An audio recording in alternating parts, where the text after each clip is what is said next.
So hello students, we start with the chapter called chemical equilibrium. So I am writing the name of the chapter, chemical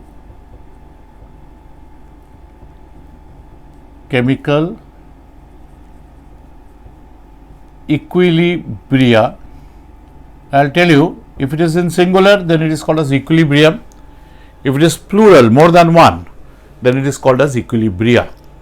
Okay, just like single is datum, if there are many then it is called as data.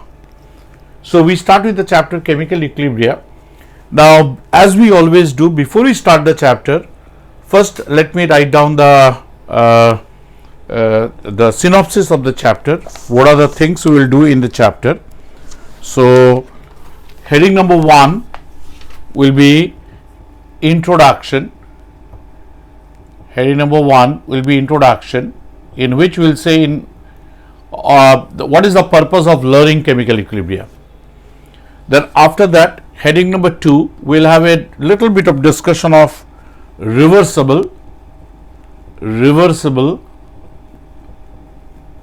and irreversible reactions.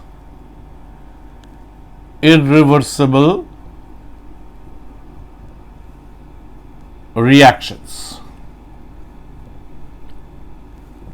Then we will move to heading number 3. Heading number 3 will be equilibrium in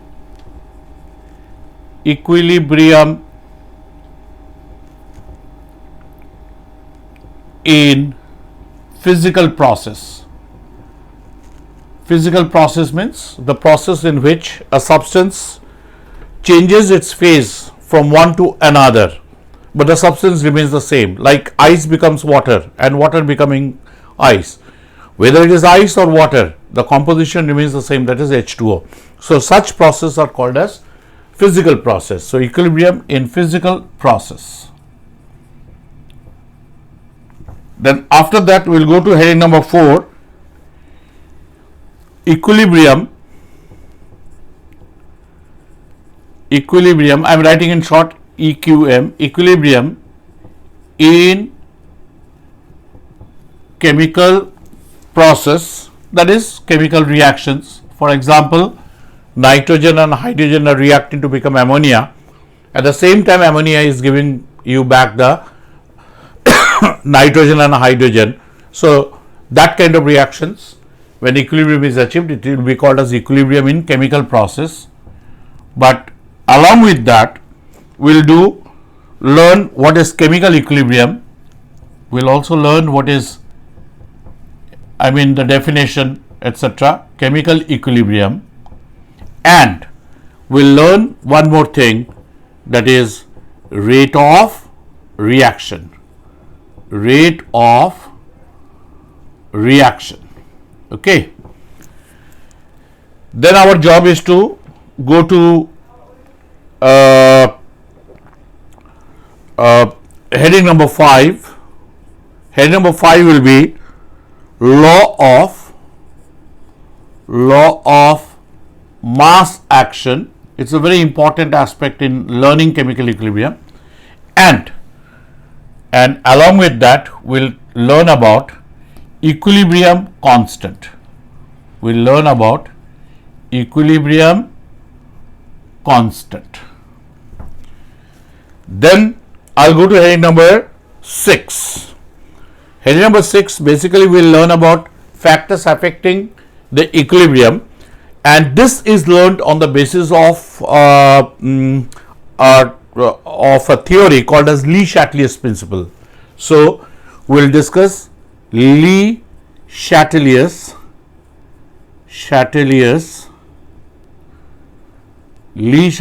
principle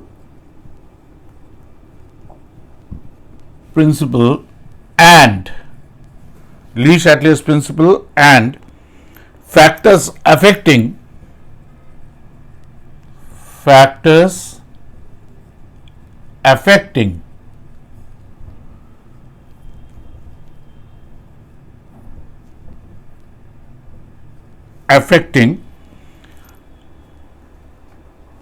equilibrium or chemical equilibrium. And finally, we will learn one very small thing, that is homogeneous,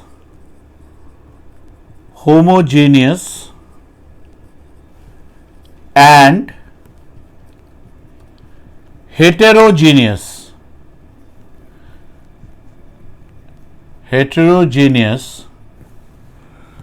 equilibrium. So children, this is what is the synopsis of the topic chemical equilibrium. So now we begin with the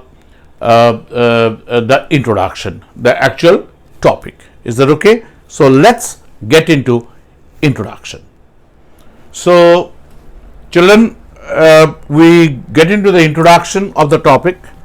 So in the introduction, I would say that as chemistry student, when you learn chemical reactions, when we study chemical reactions, we become curious about three things.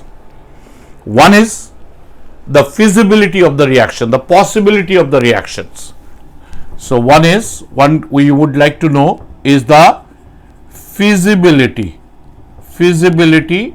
or you can say possibility of the reactions. Second thing that we want to know about the chemical reaction is the speed or the rate of the chemical reactions. How fast the reaction is taking place, how slow the reaction is taking place. There is another thing that we want to know. And the third thing that we would like to know is the extent of the chemical reaction, to what extent the reaction will go, or to what extent the reaction will be completed. These are the three things that we want to know as chemistry students when we learn chemistry and we deal with the chemical reactions. The first thing, feasibility, whether a reaction will be possible or not, or if it is possible, in what manner, under what circumstances it will take place. Now these things, when you want to know, this will be learned by a topic, by a branch which is called as thermodynamics. This you have in your 12th standard. So when you learn thermodynamics, that will help you to understand whether a particular reaction is possible or not, or feasible or not. It is basically based on the energy change. So on the basis of energy change, we will be able to understand whether a reaction is possible or not. Second thing that we want to know is the speed of the reaction, or you can say the rate of the reaction, whether the reaction will take place fast or it will take place slow. Now this is discussed in another branch of chemistry which is called as chemical kinetics. So chemical kinetics will help you to understand or learn the speed of a chemical reaction. This also you have in 12th standard. So thermodynamics and chemical kinetics, both these branches are covered in 12th standard. And one more aspect that you want to know is the extent of the reaction, to what extent the reaction will take place, whether it will take place up to 30%, 40%, or it will get completed. So that is learned by the topic which you are discussing, and that is chemical equilibrium.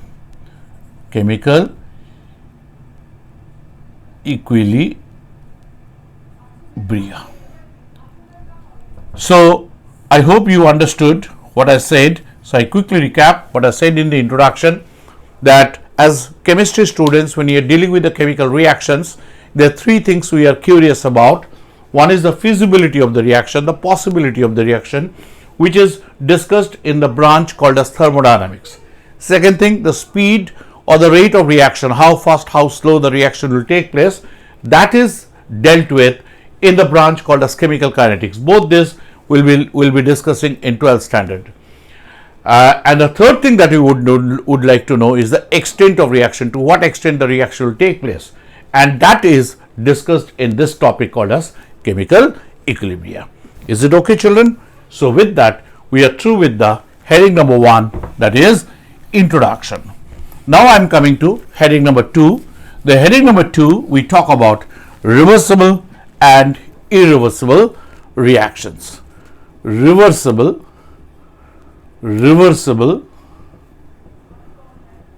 and irreversible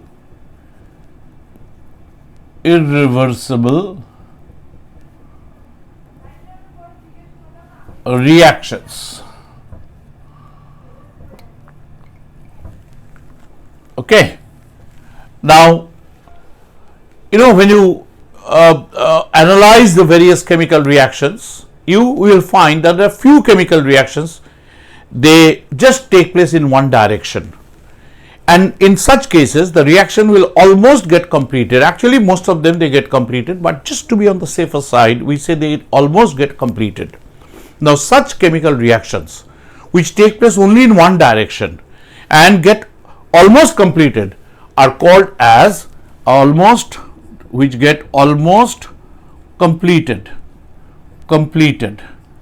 How? By taking place in only one direction, that is in the forward direction. Such reactions are called as irreversible reactions. And whenever you write irreversible reactions, you denote irreversible reactions in a chemical equation, you always show it with an arrow from reactant to product. Now, let me give you a few examples. When I talk about number one, suppose I take carbon solid and I burn it in oxygen, O2, it combines with oxygen to give carbon dioxide. Well, it is an irreversible reaction. Carbon solid burning in oxygen, it becomes carbon dioxide. It is an irreversible reaction. Suppose I take a wooden piece and I lit fire in that, and the wooden piece is burning and it is forming carbon dioxide. So it will go on burning and go on forming carbon dioxide. You don't expect the reaction to take place in the opposite direction to give you back the wooden piece which you had originally taken. So that is one example. Another example that I can give you is a precipitation reaction. I take AgNO3 solution, so it is aqueous, plus I take NaCl, which is aqueous. So this gives me AgCl solid. Okay, that is, it forms a precipitate, and what I get is NaNO3 aqueous. Now, whatever I may do, the AgNO3 and NaCl, once they have formed AgCl and NaNO3, then these two fellows will never react back to give you back the original reactant. So it goes only in one direction. So it will be considered as an irreversible reaction. Another example that I will give you is, you have seen this in school, KClO3, formation of oxygen, KClO3 solid. Now you heat it, when you heat it, you get KCl plus O2. For balancing, KCl solid and O2 gas. For balancing, I'll let 2 KClO3, so you will get 2 KCl and 3 O2. It goes on taking place in one direction. You can never get this KCl or O2 reacting to give you back the KClO3. Now, such reactions are called as irreversible reactions, and in these cases, the reaction reaches almost the completion. So, or we can say they reach near completion. Just to be on the safe side, we don't say that they complete, we say they reach near completion, and such reactions are always indicated with an arrow from reactant to product. This is what is the case with few of the reactions that we come across. And just for your information, I want to tell you another reaction which is irreversible is the nuclear reactions. The nuclear fission, the atom bomb, hydrogen bomb, those reactions, we don't consider them as chemical reactions, but they are called as nuclear reactions. Those reactions are also irreversible. Once the reaction has taken place and the damage is done, you can't reverse it back. Okay, so that is the first part. Second part, we talk about reversible reactions. Now, what are reversible reactions? Reversible reactions are those reactions in which the reactants start reacting to give you the products. After a little bit of products are formed, the products start reacting to give you back the reactants. In other words, these are the reactions in which they take place in the forward direction as well as in the backward or reverse direction. Such reactions are called as reversible reactions. In fact, most of the reactions that we come across in our life, chemical reactions that we come across, they are reversible reactions. So I say that the reactions in which take place in